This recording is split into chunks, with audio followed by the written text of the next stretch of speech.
Hello, hello, hello. 2019 is here, and welcome to ER Emotional Response Podcast. This is Life Coaching with Ink. How are you doing? It's amazing. Let's just give 5 seconds moment of silence for those that lost loved ones and those that did not make it on this side, and they're in your thoughts right now.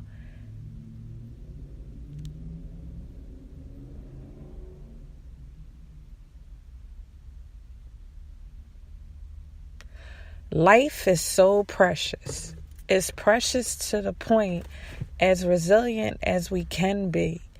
So our body, just as strong as that is, that's how strong our fragileness is too.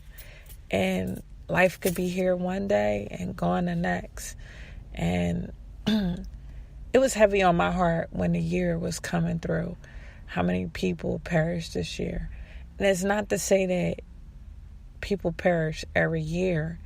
It's just the reality that people perish and you still breathe. So sometimes we get caught up in what's going on in the world, and we tend to complain about things that really, on the grand scheme of things, are small. But because of the emotion we put behind the complaint, it increases its intensity. And that goes back to emotional management. Because the more you manage your world, the more you manage your life, the more you manage you, the better you are at reducing the complaints. You can notice things. You can be not satisfied with things, but you won't give air to it. Because in that same air, you can give air to being thankful. And it's something very magical about gratitude. Something very magical about gratitude, that when you extend gratitude out into the atmosphere, you render back to yourself even more things to be thankful for. So just give thanks. Give thanks. It's January the 2nd, and we are in a new year, a new set of weeks, months to embrace new opportunities, to continue that which we started, to fulfill goals that we started last year. Let's give a clap for those that started things last year and continued, and still it's in their heart to continue in 2019. You can always start something, but it takes a level of resilience and commitment and devotion to keep moving forward in that which you started. You ever heard of the phrase one-hit wonder? There are those people in the world, they start off as amazing. And you see that, wow, they start off with so amazing, you like, they're going to go far. But it takes a little more than that first sparkle to keep going on. Devotion, commitment, resilience. Days and nights when you'll cry. Days and nights when you'll laugh. Being able to weather it. So let's give thanks. Our first topic in 2019, is a topic that you're going to need to flip back through this year and listen to all over again. Mainly because if you started something or you planning to start something, it plays a significant role in you fulfilling it. And our topic today is work ethics. Work ethics. You say, what that has to do with emotional management? It has a lot to do with emotional management. Because the more You are able to manage your emotions. You are able to focus on the aspects of work ethics in order for you to see things through. Work ethics is what will set you apart. If you're working for a company, working for an office, work ethics is the thing that'll set you apart. And it'll highlight your existence in a company to the point that someone will look at you. Someone will look at you. Either they'll promote you, give you a pay increase, give you bonuses, but your living will not be in vain. Work ethics is a decision.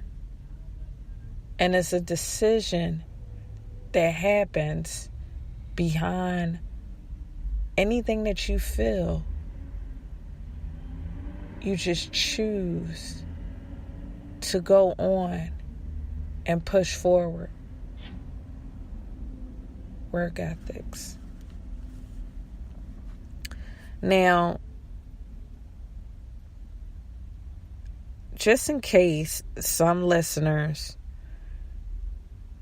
are not privy to the details under work ethics, and I'm never going to ever overlook that fact, because even in my 42 years of being on earth, I realized there's always something new to learn, and I could see or hear a word or a concept and be clueless of what it means. So let me just dabble into what work ethics is.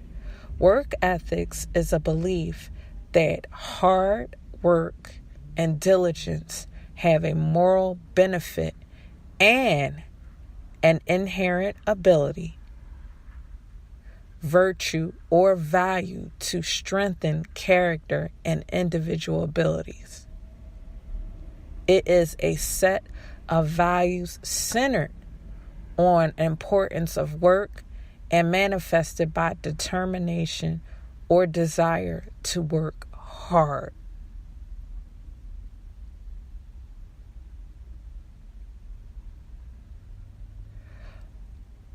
Let me break it down. Work ethics is a belief, something you done made up in your mind, that hard work and diligence, you plowing through the day every day,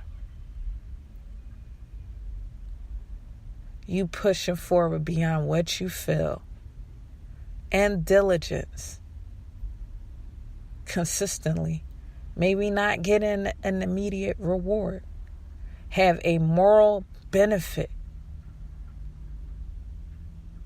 That means your belief system is, you know that it's going to pay out. You know it's going to pay out. An inherent ability.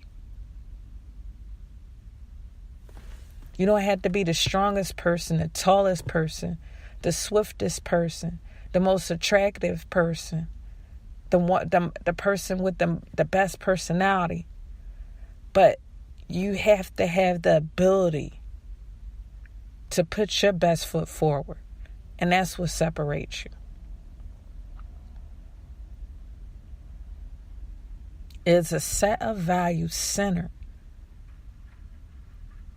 A set of values centered on the importance of work and it is manifested by determination or desire to work hard. Work ethics. That gives me goosebumps. Mainly because work ethics begins in the mind.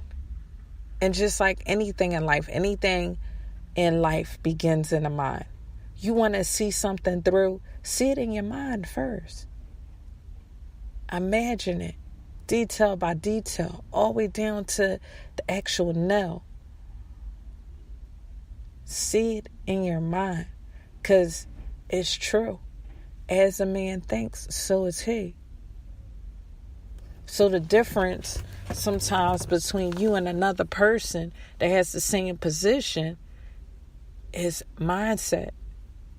You done figured this thing out, and this thing called life out, that if you think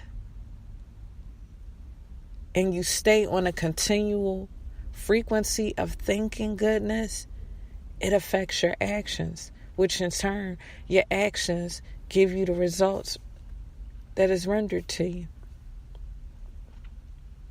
If one person don't see it, another person will see it. Work ethics for some people is easy, for others hard, and it depends when it starts. With me, my work ethics started at 12 with chores. You wash the dishes, you clean the woodworks, you might sweep and mop the floors, you make your bed up, you clean your room, and you will get every weekend to go out and have a ball with your grandmother and your great aunt. So I saw, as I'm working, I saw myself already having a ball. I just did. I saw myself having a ball. And because of that picture I had in my head, it became a little more easier. Not to say it takes away the effort, but your mind will be so focused on the end point that the process will become a little more easier to grasp and to put forth. And to someone outside looking in, they might say, wow, she's putting forth a lot. He's putting forth a lot. But to you, because where your mind is, it doesn't feel like it. It doesn't feel like it. That's why sometimes when people are rewarded, they're baffled because they are in such a posture of working just because it's their daily ritual that they don't anticipate, oh, tomorrow, boom, a reward will happen. Results will be rendered to you. They don't imagine it. And some people know, just based on experience, how young they started, that their work ethics will render the results that they want to see in life.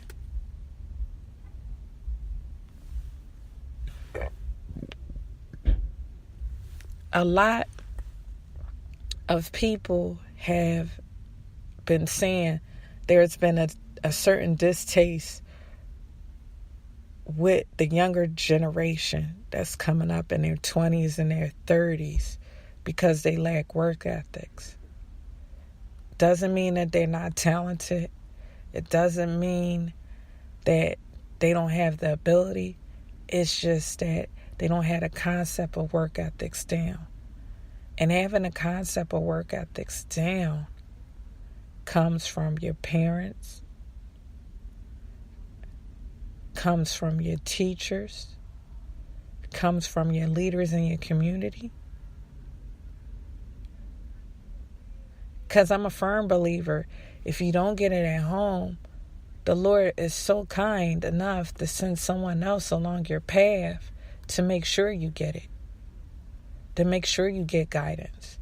If you want to be a certain level financially, someone will come across your paths. You'll be reaching out to people, and sometimes you'll become a hindrance in that process. You just